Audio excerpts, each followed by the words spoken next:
অবশেষে গুন্ডাদের জাল থেকে বেরিয়ে এসে পালাতে সক্ষম হলো কুসুম। যখন কুসুম গুন্ডাদের কাছ থেকে পালাতে নেয়, ঠিক তখনই গুন্ডারা বলতে থাকে, আজকে তোর শেষ দিন, আজকে তোকে একটা বার ধরতে পারি, আজকে তোকে আমরা মেরেই ফেলবো।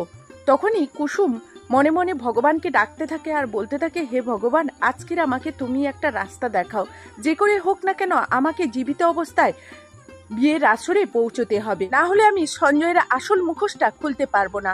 অবশেষে বুদ্ধি খাটিয়ে গুন্ডাদেরকে যখন জালের মধ্যে আটকে দেয় আর বলতে থাকে, যতক্ষণে ওরা জাল ছিঁড়ে বেরো হবে ততক্ষণে আমি এখান থেকে পালিয়ে যাব। সেই মুহূর্তে কুসুম যখন ছুটে পালাতে যায়, তখনই আয়ুষ ও কুসুমকে খুঁজতে খুঁজতে গাড়ি নিয়ে সেই রাস্তায় চলে আসে এবং কুসুম ছুটতে ছুটতে আয়ুষের গাড়িতে গিয়ে ধাক্কা মারে। আয়ুষ তখন গাড়ি থেকে নেমে এসে বলতে থাকে, কুসুম তুমি কোথায় গায়েব হয়ে গিয়েছিলে বলো তো? কেন বিয়ের আসর ছেড়ে পালিয়ে গেলে? তুমি এই বিয়েতে কি তোমার সম্মতি ছিল না? যদি সম্মতি ছিল না তাহলে তুমি আমাকে জানাতে পারতে, না হলে তুমি কাকাকে জানাতে পারতে। তুমি তো এইরকম বিয়ের আসর ছেড়ে চলে যাওয়ার পাত্রী নয়। জানো আজকে তোমার জন্য তোমার বাবাকে কতটা হেনস্থা হতে হচ্ছে।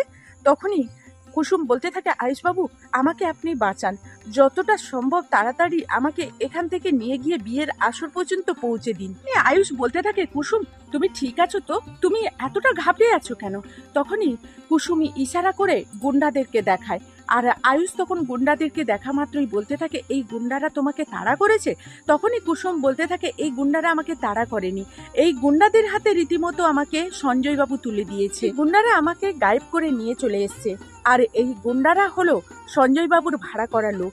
অবশেষে গুন্ডারা যখন জাল ছিঁড়ে বেরিয়ে আসতে সক্ষম হয় এবং আয়ুষের দিকে তেড়ে, তখনই গুন্ডারা আয়ুষকে বলতে থাকে, কি রে হিরো, তুই কোথায় যাচ্ছিস? চলে যা, তোর কাছে এখানে থাকাটা বেশিক্ষণ সেফটি হবে না, তাই তোর ভালোর জন্যই বলছি, তুই তাড়াতাড়ি এখান থেকে চলে যা। এই মেয়েটাকে আমাদের হাতে তুলে দিয়ে, এই মেয়েটাকে জীবিত হোক আর মৃত হোক যে কোনো অবস্থাতে আমাদের লাগবে, তোর ভালোর জন্যই তোকে এইসব কথা বলছি। তখনই আয়ুষ বলতে থাকে, কুসুমের গায়ে আমি থাকতে একটা আঁচ তো লাগিয়ে দেখা, তারপর তোরা দেখবি আমি কি জিনিস। তোরা এখনো পর্যন্ত আমাকে চিনে উঠতে পারিসনি। তখনই গুন্ডারা বলতে থাকে, তো খুব বেশি হিরো সাজার চেষ্টা করছিস না? তুই দেখবি তোকে যখন মারধর করবো না, তুই আপনা আপনি একাই ছুটে পালাবি। তখনই আয়ুষ বলতে থাকে, আমি বেঁচে থাকতে কুসুমের গায়ে একটা আঁচও লাগতে দেব না। তখনই কুসুম বলতে থাকে, আয়ুষবাবু আপনার জীবনকে এই বিপদের মুখে ফেলে দেবেন না, কারণ ওরা ভীষণই সাংঘাতিক, যে কোনো মুহূর্তে যা কিছু করতে পারে।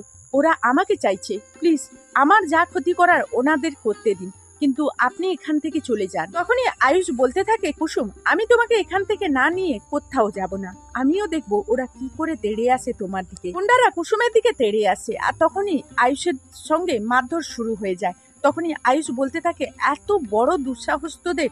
তো বন্ধুরা, এই ছিল কুসুম ধারাবাহিকের নতুন আপডেট। আবারও নেক্সট আপডেট নিয়ে তোমাদের সামনে হাজির হয়ে যাবো। ততক্ষণ সবাই ভালো থাকো, সুস্থ থাকো। এখনকার মতো টাটা।